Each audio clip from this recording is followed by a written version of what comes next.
안녕하십니까. 황태순 TV 황태순. 김현광입니다.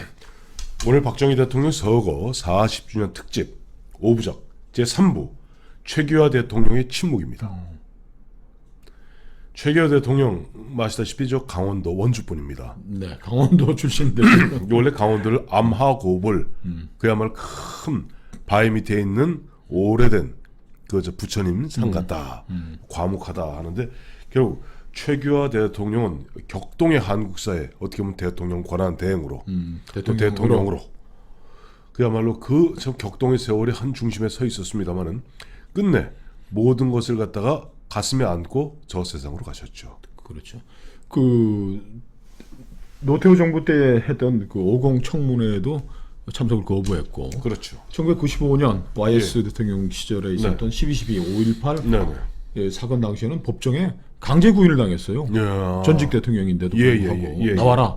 그런데 그때 또 증인 선서 및 증언을 모두 이제 거부를 했습니다. 그러니까 침묵을 끝까지 시켰는데 근데 이 말씀이 지금 박근혜 대통령 탄핵으로 전직 대통령을 잘라내고 그 재직 중에 있었던 뭐 미르 K스포츠도 탄핵으로 뭐 받아들이지도 않고 지금 무죄를 가지고 뭐 싸우고 지금 이런 한 와중에 이분의 말이 큰 울림이 있는 것 같아요. 제가 그때 왜 증인 선서를 거부하고 안 했는지 그때 그분이 했었던 말씀이 남아 있습니다. 그때 김영광 실장은 그 현직 기자였죠. 그렇죠. 저는 그때는 95년이면 월간조선 파견 근무하고 있을 때겠네. 자, 이 말 정말 한번 곰곰이 씹어 보면은 참 이 최규하 대통령에 대한 뭐 평회가 뭐 엇갈리지만은 보통 신중한 분은 아니다.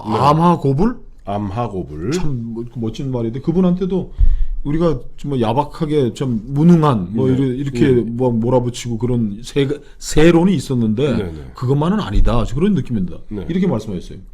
전직 대통령이 재임 중 수행한 국정 수행 행위에 대해 일일이 정명하거나 정언해야 한다면 국가 경영상 문제를 야기할 수 있다.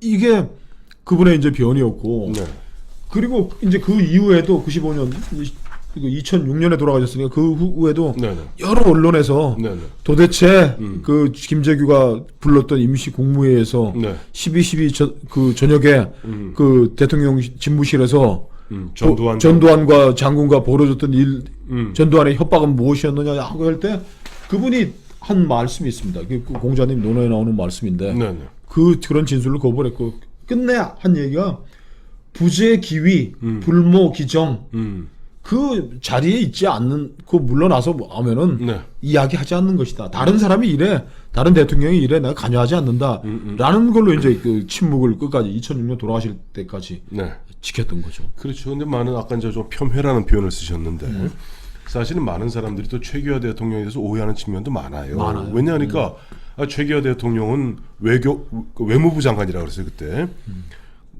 히로시마 고등사범을 나오셨죠. 그래서 아마 영어를 대한민국에서 가장 잘했던 분 중에 한 분입니다. 그래서 이분이 외교부 장관, 외무부 장관으로 계시다가 그 다음에 저 국무총리로, 그 다음에 저 국무총리 당시에 박정희 대통령이 시해되고 대통령 권한대행으로 대통령으로 가지 않았습니까?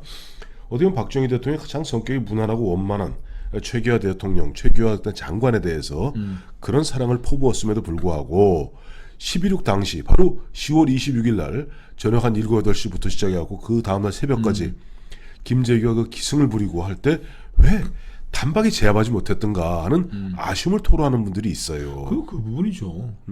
근데 또 뒤집어 얘기하면 그 당시 유신 정권에서는요 형식상 서열 2위는 국무총리였지만은 보안사령관 아니 일부 참모총장 아니 덧생이 중앙정보부장이 왕이었죠. 중앙정보부장이 왕이었죠. 사실은 저 대통령은 황제고 그 밑에 실제 중앙지 김재규가 왕이었던 겁니다.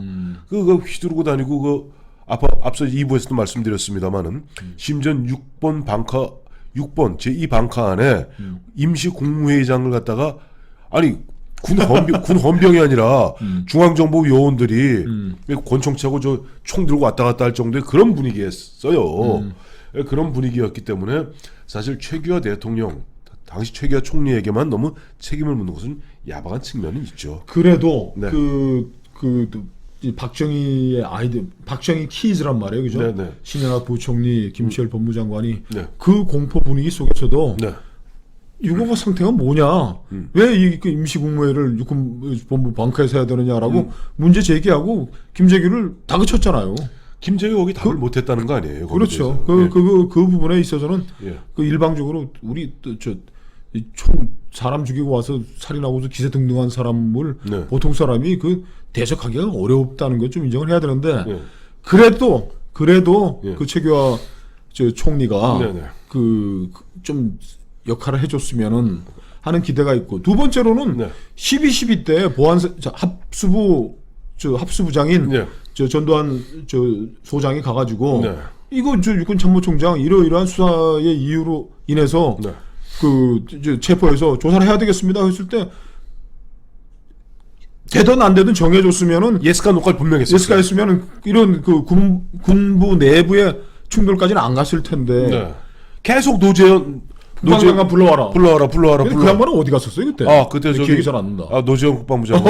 노재현 국방부장은 땅땅땅 12.12 때 소리 나니까 의도학탁 도망간 거 아니에요. 도망가서 저 옆으로 튀었다가 그다음에 국방부 안에 들어가서 어디 숨어 있다가 결국 한 새벽 3시 4시쯤 보면은 당시 특전사에 의해서 어떻게 보면 체포됩니다.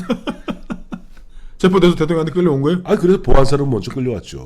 모셨지. 정확히 얘기하면 모셨는데 설명을 하고 이제 이미 그 당시 상황이 다 이미 신군부가 득세한 판이 끝났고 이미 노태우 소장의 구사단 일개 연대 병력이 중앙청을 갔다가 딱 지나발버린 다음이거든요. 그러니까 이게 바로 정승화의 그 의구심을 갖게 되는 게 네. 군인들은 총소리 나면 무조건 엎드려서 도망가게 돼 있어요. 훈련됐으니까. 국방장관이 12.12 육군참모총장 공간에서 총소리 나는 거 보고 야 이거 나 잡으러 온 거 아닌가 싶어가지고 튄 거 아닙니까? 정승화 씨가 육군참모총장이 네. 별 4개 단 사람이 네. 바로 옆에 이제 건물에서 총소리가 바바바바박 나누면은 노재현이처럼 대응을 했어야 되는 게 정상인 거예요. 튀든지 야 당번병 아니면 뭐 부관 있잖아. 경호 육군 참모총장은 경호 대장도 있는 겁니다. 경호 대장 있어요. 그럼 총소리 바바박 나면 야 경호 대장 차 세워라 그러고 튀어야지 정상인데 그 침착하게 있다가 왔다라는 걸 이제 군인들은 안 믿. 그렇게 했네. 그렇죠. 우리 군에 가면 있지 않습니까? 총소리 나면 은폐. 네. 땅바닥에 엎드려서 기라는 게 그 군에서 배우는 공식적인 건데 노재현 씨가 국방장관이 튀었지만 네. 그래도 최 대통령은 뭐 그 부분에 있어서는 그래서 자기가 서명해 줄 때도 새벽 그게 참 보면은 최규하 대통령이 좀 안타까운 게 사실은 보면 평생 외교관을 해서 그런지 모르겠습니다만은 거기에서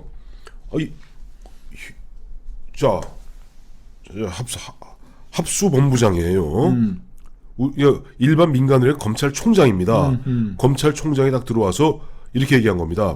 국무총리가 아주 이상하게 저 법무부장은 하지 법무부 장관이 영 이런저런 일인데 약간 강압적으로 끌고 와서 좀 조사 중에 있습니다. 추인해 주십시오. 그땐 야 당장 풀어줘라. 그렇죠.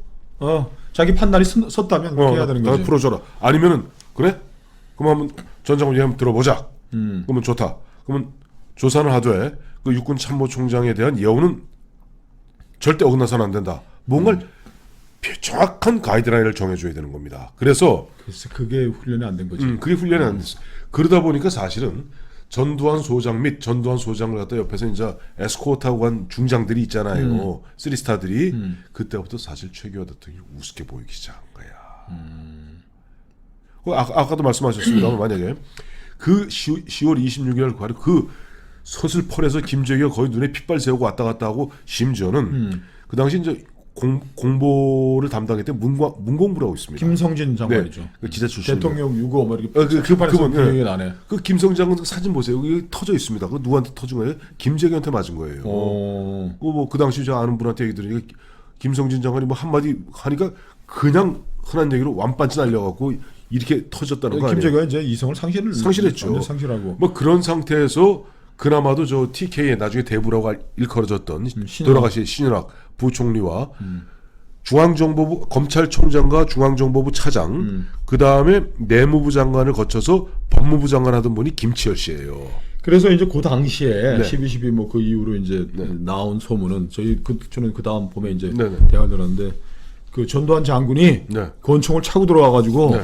권총으로 대통령을 겁박했다라는 이야기는 그건 전혀 사실이 아닙니다. 그건 사실 아닙니다. 만약에 전 장군이 대통령을 총으로 겁박해가지고서 육군참모총장을 그 구속 수사할 생각이었다면은 그때 대통령을 쫓아냈겠죠. 그렇죠. 그때 쿠데타를 해야 되는 거. 쿠데타 성공한 건데 뭐. 이미 성공했는데. 성공했는데. 그리고 정승화 씨도 이제 한이 맺힌 게 대통령이 그런 지침을 안 주니까 보안사 끌고 가고 두들겨 팬 거 아니에요. 저 군복 입히라고 군복 벗어 그리고 헌군복 쪽에서 이제 저 신발도 안 주고 맨발로 있는 거 그거 가서 보안사 뭐 하성관들이 주는 거 폈다는 건데. 그렇죠. 수사관들이 죠. 그것도 대통령으로서는 지침을 좀 줬어야 되는 거예요. 그럼요. 그렇게 하면서 신군부가 육군참모총장 자르고 대통령은 뭐 이런 위기 상황에서도 그냥 이게 뭐 쭈뼛쭈뼛 우유부단한 자세를 보이고 하니까 야 잡아본 거지. 그런 거죠. 근데 이제 또 한 번 이거 아까 말씀드렸습니다만 최규하 대통령의 침묵이 10월 26일 날의 침묵, 12월 10일 날 12 때의 침묵. 그 다음에 또 하나가 뭐니까 바로 5.18 이후의 침묵이에요. 사실은 그 당시에 보면 이미 광주에서 큰 난리가 나고, 그다음에 이제 보면 군이 득세해서 이제 국보위를 세우고, 그러면서 대통령을 압박하면서 지금 계속 밀어붙이는 가운데 결국은 최규하 대통령이 가장 친하던 김정열 전 국방부 장관을 통해서 하야를 갖다 촉구한다는 거 아닙니까? 근데 물론 그건 쿠데타 행위죠. 근데 전두환 전 대통령의 본인이 쓴 요즘 판매 금지돼 있습니다만은 그건 전 나오자마자 봤어요. 거기에 보면 또 얘기가 달라요. 물론 그 전두환 대통령 입장에 쓴 거니까 뭐 전 대통령이 보면 오히려 보면 자기한테 중책을 맡겼다 하는 식으로 얘기하는데 그건 조금 믿을 것도 없는 믿을 거 없는 건데 어쨌든 그 5.17 이후에 그 격동의 순간에 대해서 뭔가 물론 본인이 아까 말씀하신 대로 대통령 재임 기간 중에 그러한 부분들에 대해서 증명하거나 증언하는 것이 대통령으로서 참 국가 경영에 나중에 후일 초래할 수 있다 손 치더라도 역사를 갖다 바로 역사의 사실을 바로 남기는 부분에서 뭔가 남겼어야 돼요. 침묵만이 능사가 아니다. 그게 이제 그 서울의 봄이죠. 네네. 서울의 봄 동안 과연 최규하 대통령이 그걸 관리를 근데 5.17 전국 비상계엄 확대할 때는 최 대통령 밖에 나가 있었죠. 들어오는 나가 있었죠. 나가 있었던 게 그게 중동 석유 문제 때문에 갔었는데 저 우리 황 대표 지적하신 대로 그때의 문제는 벌써 대학가에서 87년 4월 개교하면 학교가 문을 열면서 했던 게 전두환 장군 퇴진하라는 구호가 나왔던 거예요. 그래서 전두환 장군과 그 최규하 대통령에게 저 학생운동권 뭐 제야 그리고 또 그 김영삼, 김대중 씨, 김종필 씨가 요구한 거는 정치 일정을 빨리 정해달라. 그렇죠. 이게 지금 당신이 계속 할 거냐? 당신이 지금 계속 갈 거냐? 아니면 새롭게 뭐 이제 헌법도 개헌하고, 그죠? 개헌하고 군부 정권 또 유신 정부 이런 것도 뭐 체제들도 박정희가 없는 유신 체제가 종식이 됐으니까 새로운 시대를 열어가기 위한 정치 스케줄을 빨리 보여달라고 최 대통령한테 요구했는데 최 대통령은 그렇게 빨리 할 수는 없다라는 식으로 계속 가서 연말 계속 좀 밀었죠. 계속 밀었죠. 근데 사실 그때 보면은 YSDJ도 너무 급했어요. 너무 급했죠. 아니 자기들 힘으로 박정희가 무너진 겁니까? 학생들 힘으로 무너진 겁니까? 내부의 모순 때문에 스스로 무너졌는데 아직 박정희 대통령은 돌아갔지만은 엄연히 박정희를 갖다가 지탱했던 가장 강력한 세력은 다름 아닌 군이에요. 그렇죠. 군이 눈을 시퍼렇게 뜨고 있는 현실을 직시했었어야죠. 근데 YSDJ 그때 두 사람 기억나십니까? 얼마나 이미 권력에 눈이 시퍼렇게 좀 하나님 눈이 뒤집어진다고 그러죠. 눈이 뒤집어져 서로 등 돌리고 앉아갖고 눈이 뒤집어진 건 과하고 이제 서로 대통령 하겠다고 이제 욕심을 그대로 다 드러냈죠. 여과 없이 드러냈어요. 서울의 봄이라고 생각했잖아요. 근데 JP가 또 그 와중에 또 뭐 출내불사춘이라는 보문 왔으나 본 같지가 않다고 했는데 경계를 다 풀어버린 거죠. 이제 뭐 우리가 18년 장기 집권한 박 대통령을 제거한 마당에 그 시스템 뭐가 있겠어? 우리가 민주화로 끌고 가는 거지. 이렇게 생각한 거죠. 아니 지들이 했냐고. 지들이 물론 자기들이 보면 그 계속 보면 나름대로 민주화 운동을 한 건 사실이지만 그건 아니거든요. 근데 그런 부분에서 현실감 떨어지게 최결 너무 다그친 거예요. 맞아. 관리자 소니의 관리자 뭐 본인이 계속 해야 되겠다 그런 욕심은 안 가졌던 거예요. 사실은. 본인은 그럴 능력도 없고 능력도 그 아니고 그러나 어쨌든 보면 이 두 세력이 충돌하잖아요 지금. 이 시민 세력과 군 세력이 충돌하면 어떻게든지 스무스하게 나가야 된다는 것이 아마 최규하 대통령 그 외교관 출신의 생각이었을 그래서 거예요. 최 대통령의 그 여러 차례에 걸친 침묵과 무능이냐, 뭐 자제였느냐, 뭐 이게 대한 게 아직까지도 이어지고 있는 거죠. 그 둘 다였던 것 같아요 제가 봤을 때.